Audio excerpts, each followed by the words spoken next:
Hey friends, welcome or welcome back to my channel. My name's Mariah and this is Mariah's Moods. So in today's video, I'm going to bring you along with me as I go book shopping, and I've got a nice little book haul to go through with you.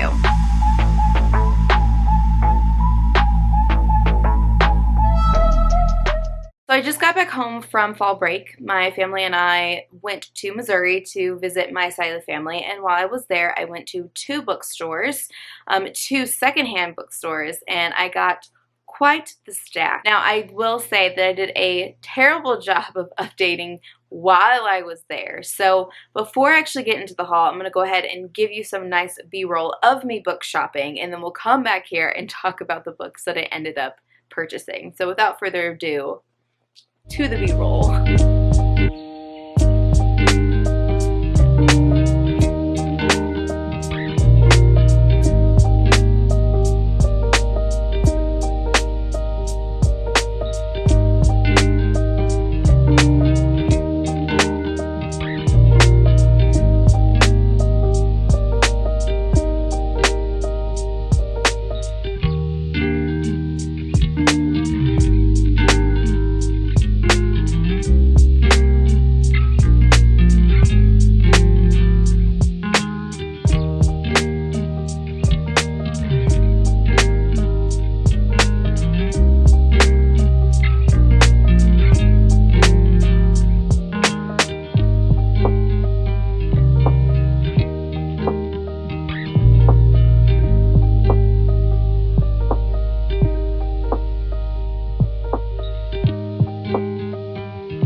So here I have 10 books that I picked up between the two stores that we visited, and I decided I'm just going to go by the actual store because I couldn't figure out any other way of going through this haul. So the first place we went to was VStock, which is a secondhand like buy, sell, trade, movie, books, DVDs, music, kind of any type of media, and that is my little brother's favorite place to go. He loves to collect movies and like entire movie collections, so anytime I'm in town, that's kind of like me and my brother's thing. We will go, he'll look at the movies, I'll look at the books, and we just kind of make a day of it. So for the first store, VStock, I picked up 4 books, so I figured I'd start here and go through what I got. So the first book is going to be A River Enchanted by Rebecca Ross. I was able to pick this up for a whopping $9, which I was super excited about. This cover is absolutely stunning. Last month I read Divine Rivals by Rebecca Ross and absolutely loved it. So now I just want to read like everything that she's put out. And they had River Enchanted, and it is an excellent condition. So this story is following Jack, who is a bard, and he has been summoned back to his hometown of Cadence, where all of these young girls have gone missing. His childhood nemesis Adara, who is set to become the leader of Cadence, summons him back and believes that Jack is the only person who can actually find these missing girls, because we have all of these elemental like spirits who are basically in every part of this world and really stick themselves to these humans, can be summoned by a bard's music. So she calls in Jack and she's like, hey, I think you can be the one to figure out where these girls are, summon these creatures, and basically ask for them to come back or for the girls to be returned. But as they get closer to solving this mystery of these girls, they realize that there's a much darker secret that is happening in Cadence that not even the harp's music could stop. This sounds really, really great, and like I said, I've already enjoyed Divine Rivals. I think that I'm just going to really enjoy her writing style. I love this tie-in of mythology, and I just want to hop into this immediately. So I also picked up Ace of Spades by Farida Ebike Iyamide. I am so sorry if I'm saying that wrong. I practiced so many times listening to her say her name, and I'm struggling. But this is something that's been on my radar for a very, very long time, and I was happy to find it was actually a signed copy. So I don't think they realized what they had on their shelves. But this is basically following two students, and both of them have been invited to be a part of this like high elite secret society within their school for seniors, and they're really excited because they're like, hey, that's going to look great on college applications. But shortly after they have been admitted into the society, they start getting these really strange texts from an anonymous person that goes by Aces, and Aces starts sending out all of these messages of very dark secrets of the two of them, and they are just having their world turned upside down. Well, this Ace is not letting up, and so the two of them pair up to stop and find out who this person is, to stop these messages. But what they find is they've got to do it before things end up dangerous, if not deadly. I love that this is kind of feels like Dark Academia. We're getting kind of like some Pretty Little Liars with this anonymous person. I love that we have some BIPOC representation in this, and I just, for one, like, the book is just absolutely stunning. I cannot wait to hop into this one as well. Next, I picked up a book that I have been wanting for so long, but for whatever reason I just have never actually gotten it. But when I saw it at the store and I saw that it was discounted, I realized, you know what, it is time. It is time. So I picked up Every Heart a Doorway by Seanan McGuire. This is the first book in the Wayward Children series. There's like several out at this point, and it's a short novella series, which I'm really excited about, but the concept sounds very, very interesting. So essentially, children that go missing from different areas of these worlds end up at Eleanor West's home for wayward children, and I don't really know what happens at the school, if it's a good thing, it's a bad thing, but all of the kids are basically trying to find ways of getting back to their own fantasy world. Well, when Nancy shows up, things definitely start to change, and there's darkness like lurking around all these corners. Tragedy strikes, and Nancy and her classmates have to get to the bottom of it, no matter what the cost. I have heard such great things about this series, and this one in particular. I've even heard from very critical reviewers absolutely love this book and this series, so I cannot wait to hop into it. And it's a really short novella, so I feel like I could get through it very, very quickly. Alright, so the last book that I picked up from Vstock was The Cheat Sheet by Sarah Adams, which, again, another one in nearly perfect condition. This is a football romance, and it's following Bree and Nathan. Well, Bree has had this major crush on her best friend, lifelong best friend, and current very popular NFL player, Nathan. Well, she has dreams of becoming a ballerina, but unfortunately after a car accident, this dream of becoming a ballerina has basically ended. So she changes paths and decides to open up a dance studio. Well, things kind of get financially tough, and the rent in her building goes up, and she's facing basically having to shut down. Well, in true Nathan fashion, he comes to save the day, and he buys out the entire building. Bree is thankful, but very, very stubborn, and gets a little tipsy one night in her stubbornness and ends up spilling her deep, dark secret crush to a TMZ reporter.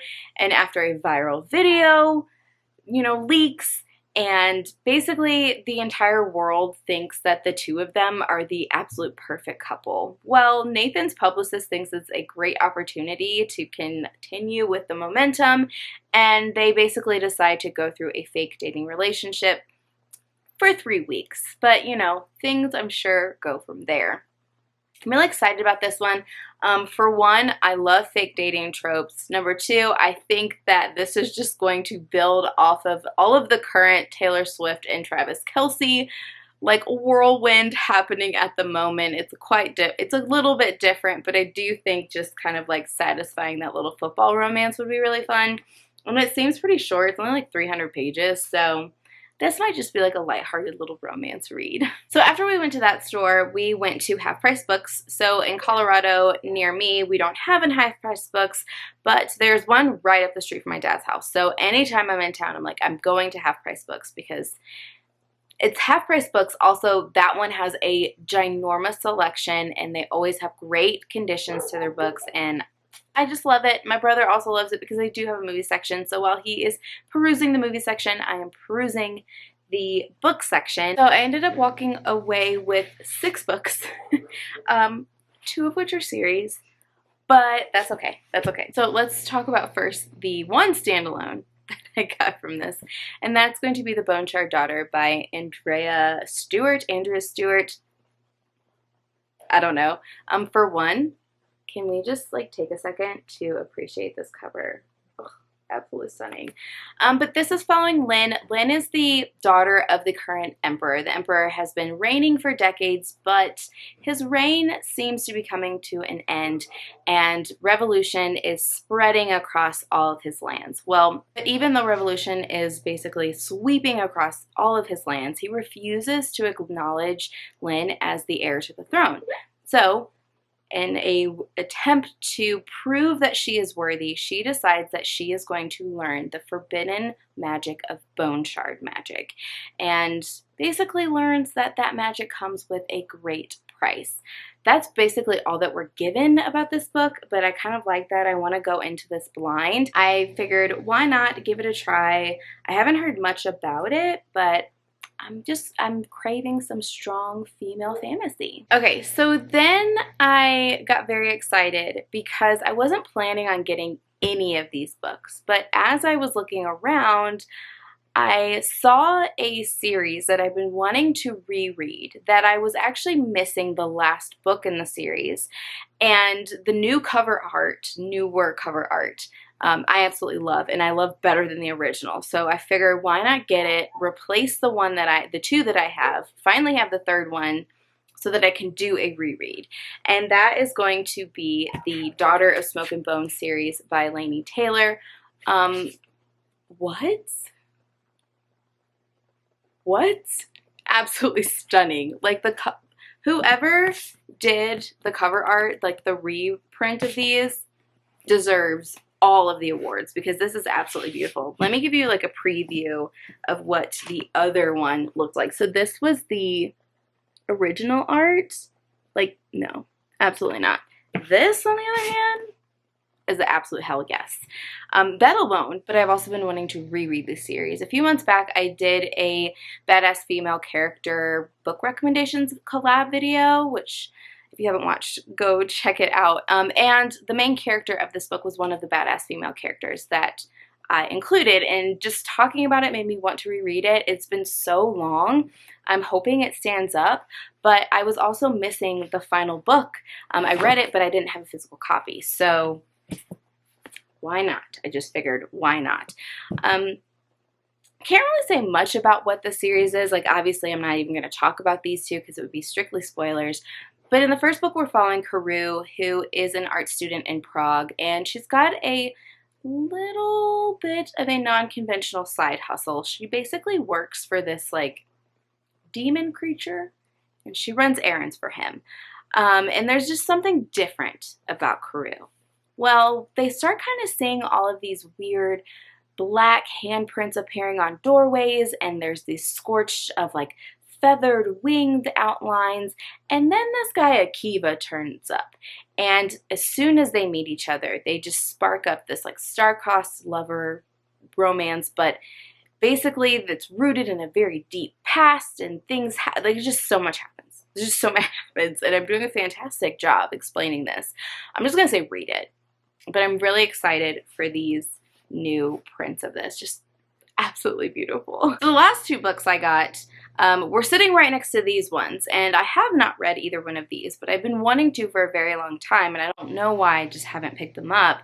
But since both of them were there, I picked up Strange the Dreamer and Muse of Nightmares, both by Laini Taylor.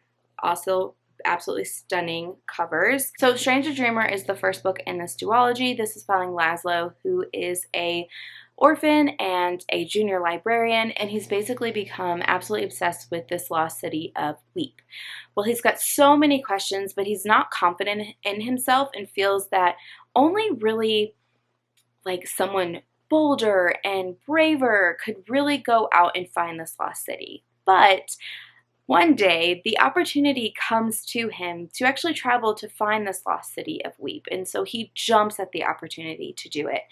And from there, he goes on this adventure, finding the lost city of Weep, or looking for the lost city of Weep, and hopefully getting answers to many, many of the questions that he finds. But some of these answers might actually break his heart. I've heard so many great things about this. I've heard that it's heartbreaking, but it's thought-provoking, and I just want to hop into it.